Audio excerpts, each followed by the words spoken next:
Office সহায়ক grade 20 বেতন 8,250 থেকে 20,000 10 টাকা। 5টি স্বীকৃত বোর্ড হতে মাধ্যমিক স্কুল সার্টিফিকেট সমান পরীক্ষায় উত্তীর্ণ সুস্বাস্থ্যের অধিকারী।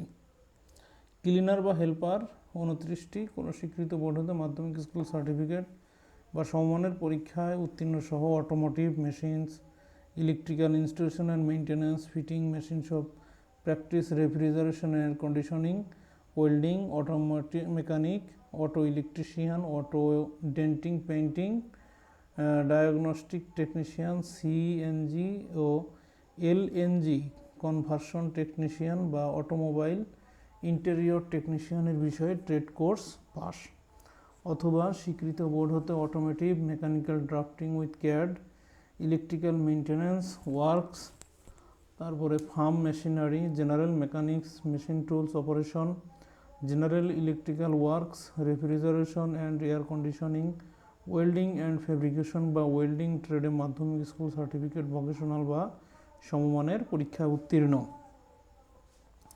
আপনি যদি নন ভোকেশনাল হয়ে থাকেন তাহলে স্বীকৃত বোর্ড হতে মাধ্যমিক স্কুল সার্টিফিকেট এবং সমমানের পরীক্ষায় উত্তীর্ণ অর্থাৎ সহ আর এই অটোমেটিক মেশিন, তারপরে electrical installation, maintenance, fitting machine shop practice, refrigeration, air conditioning, welding, automatic mechanic, auto electrician, auto denting, painting, diagnostic technician, CNG ও এলএনজি কনভার্সন টেকনিশিয়ান বা অটোমোবাইল ইন্টেরিয়র টেকনিশিয়ানের বিষয়ে আপনাকে ট্রেড কোর্স পাস থাকতে হবে।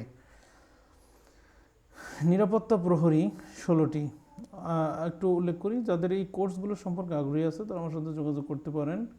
এই কোর্সগুলো বিষয়ে আমরা আপনাকে পরামর্শ দেব এবং কোথায় কোথায় করা যায়, কী আশয় বিষয়, এগুলো জানার জন্য আমাদেরকে আপনারা সংযোগ রাখবেন এবং অন্যান্য ভিডিওগুলো দেখবেন।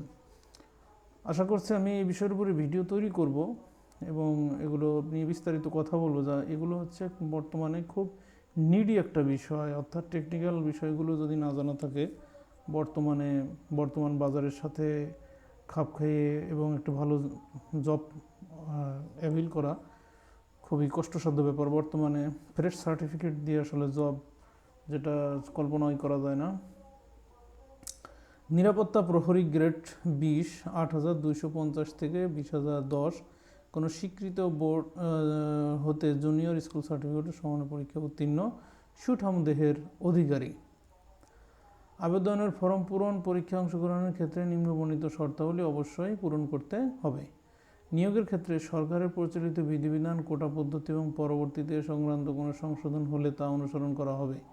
প্রার্থীর বয়স 20 নভেম্বর 2024 তারিখে ন্যূনতম ও সর্বোচ্চ বয়স হবে 18 থেকে 30 বছর। শুধুমাত্র বীর মুক্তিযোদ্ধা, শহীদ বীর মুক্তিযোদ্ধা, বীরাঙ্গনা সন্তানদের এবং শারীরিক প্রতিবন্ধী শিক্ষার্থীদের বয়সসীমা 32 পর্যন্ত শিথিল করা। আবেদন শেষ গ্রহণ। চাকরিতে প্রবেশ বয়স সংক্রান্ত সর্বশেষ জারিকৃত প্রজ্ঞাপন বিধি কার্যকর হবে। বয়স প্রমাণের ক্ষেত্রে কোনো প্রকার এফিডেভিট গ্রহণযোগ্য হবে না। অর্থাৎ এইখানে 30 পর্যন্ত দিলেও আপনারা জানেন সংশোধিত হয়েছে যে কিছুদিন পূর্বে আমাদের চাকরির বয়স 32 করা হয়েছে জনপ্রশাসন মন্ত্রণালয় কর্তৃক।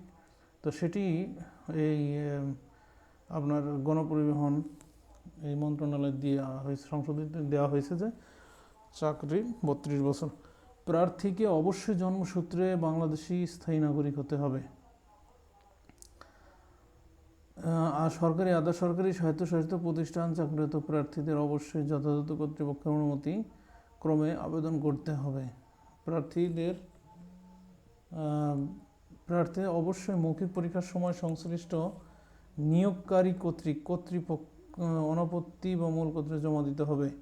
মৌখিক পরীক্ষার সময় প্রার্থী অবশ্যই নিম্নবর্তিত সনদসমূহের মূল কপি প্রদর্শনপূর্বক অতিরিক্ত 1 সেট সত্যায়িত কপি দাখিল করতে হবে। দাখিলযোগ্য কাগজপত্রের তালিকা: অনলাইনে পূরণকৃত আবেদনপত্র, 2 কপি পাসপোর্ট সাইজের সত্যায়িত ছবি, সকল শিক্ষাগত যোগ্যতা সনদের সত্যায়িত ফটোকপি, প্রযোজ্য ক্ষেত্রে লাইসেন্স, অভিজ্ঞতা সনদের সত্যায়িত ফটোকপি। সরকারি, আধা সরকারি ও স্বায়ত্তশাসিত প্রতিষ্ঠানে কর্মরত প্রার্থীদের ক্ষেত্রে যথাযথ কর্তৃপক্ষ কর্তৃক প্রদত্ত অনাপত্তিপত্র বাংলাদেশের স্থায়ী বাসিন্দাদের প্রমাণক হিসেবে ইউনিয়ন পরিষদ, সৌরসভা, সিটি কর্পোরেশন প্রদত্ত সনদ, জাতীয় পরিচয়পত্র, জন্ম সনদ, প্রথম শ্রেণীর গ্যাজেটেড কর্মকর্তার নামযুক্ত সিল দ্বারা প্রদত্ত চারিত্রিক সনদপত্র, মুক্তিযোদ্ধা, শহীদ, মুক্তিযোদ্ধা, বীরাঙ্গনা ইত্যাদি এগুলোর কাগজপত্র আপনাদের দিতে হবে। ক্ষুদ্র নৃগোষ্ঠী হলে তাদেরকে এই উপযুক্ত কর্তৃপক্ষ কর্তৃক প্রদত্ত সনদ একসেট সত্যায়িত ফটোকপি আবেদন দাখিল করতে হবে। আবেদনকারীকে তার সর্বশেষ অর্জিত শিক্ষাগত যোগ্যতার তথ্য আবশ্যিকভাবে উল্লেখ করতে হবে। লিখিত, মৌখিক ও ব্যবহারিক পরীক্ষায় অংশগ্রহণের জন্য কোনো প্রকার টিএডিএ প্রদান করা হবে না। নিয়োগকারী কর্তৃপক্ষ বিজ্ঞপ্তিতে উল্লিখিত পদের সংখ্যা হ্রাস বা বৃদ্ধি, বিজ্ঞপ্তি বাতিল করার অধিকার সংরক্ষণ করেন। এক জেলার বাসিন্দা অন্য জেলার বাসিন্দা হিসেবে আবেদন করতে পারবেন না। আবেদনকারী নিয়োগের লাভের পর বাংলাদেশের যে কোনো স্থানে চাকরি করতে বাধ্য থাকবেন। অনলাইন ব্যতীত কোনো আবেদনপত্র গ্রহণ করা হবে না। প্রার্থীর যোগ্যতা যাচাই, প্রার্থী কর্তৃক প্রদত্ত কোনো তথ্য বা দাখিলকৃত কাগজপত্র জাল, মিথ্যা বা বিজ্ঞপ্তিতে চাওয়া ন্যূনতম শর্তের সাথে গরমিল, অসামঞ্জস্য পাওয়া গেলে তা ভুয়া প্রমাণিত হলে কিংবা পরীক্ষায় নকল বা অসংগত উপায় অবলম্বন করলে সংশ্লিষ্ট প্রার্থীর প্রার্থিতা বাতিল করা হবে এবং তার বিরুদ্ধে যথাযথ আইনানুগ ব্যবস্থা গ্রহণ করা হবে।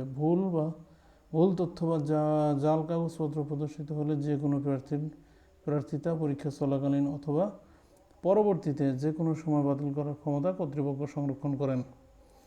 অনলাইনে আবেদনপত্রে পূরণ সংক্রান্ত নিয়মাবলী বা শর্তাবলী, পরীক্ষায় অংশগ্রহণের ইচ্ছুক প্রার্থীগণ এই dgt.teletalk.com.bd ওয়েবসাইটে আবেদন পূরণ করবেন। আবেদনের সময়সীমা নিম্নরূপ: অনলাইনে আবেদন পূরণের পরীক্ষা ফি জমাদানের তারিখ 20 নভেম্বর 2024 10টা শুরু। আবেদনপত্র জমাদানের শেষ তারিখ ও সময় 15 ডিসেম্বর 2024 বিকাল 5টা। উক্ত সময়সীমার মধ্যে ইউজার আইডি প্রাপ্ত প্রার্থীগণ অনলাইনে আবেদনপত্র সাবমিটের সময় থেকে পরবর্তী 72 ঘন্টার মধ্যে SMS পরীক্ষার ফি জমা দিতে পারবেন। অনলাইনে আবেদনপত্রে প্রার্থী তার রঙিন ছবি, দৈর্ঘ্য 300x300 পিক্সেল, সর্বোচ্চ স্বাক্ষর 300x80 পিক্সেল স্ক্যান করে নির্ধারিত স্থানে আপলোড করবেন। ছবির সাইজ সর্বোচ্চ 100 KB, স্বাক্ষরের সাইজ সর্বোচ্চ 60 কিলোবাইট হবে।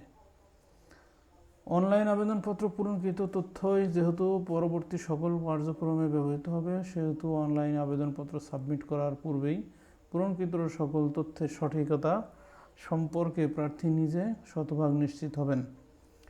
প্রার্থী অনলাইনে পূরণকৃত আবেদনপত্রের একটি রঙিন প্রিন্ট কপি পরীক্ষা সংক্রান্ত যে কোনো প্রয়োজনে সহায়ক হিসেবে সংরক্ষণ করবেন এবং মৌখিক ব্যবহারিক প্রযোজ্য ক্ষেত্রে মৌখিক পরীক্ষার সময় এক কপি জমা দেবেন। গাড়ি চালক, ডেসপাচ রাইডার পদে আবেদনকারীকে অবশ্যই অনলাইন আবেদন করার সময় ড্রাইভিং লাইসেন্সের ইনফরমেশন দিতে হবে, অন্যথায় গাড়ি চালক ও ডেসপাচ রাইডার পদে চূড়ান্তভাবে বিবেচনা করা হবে না।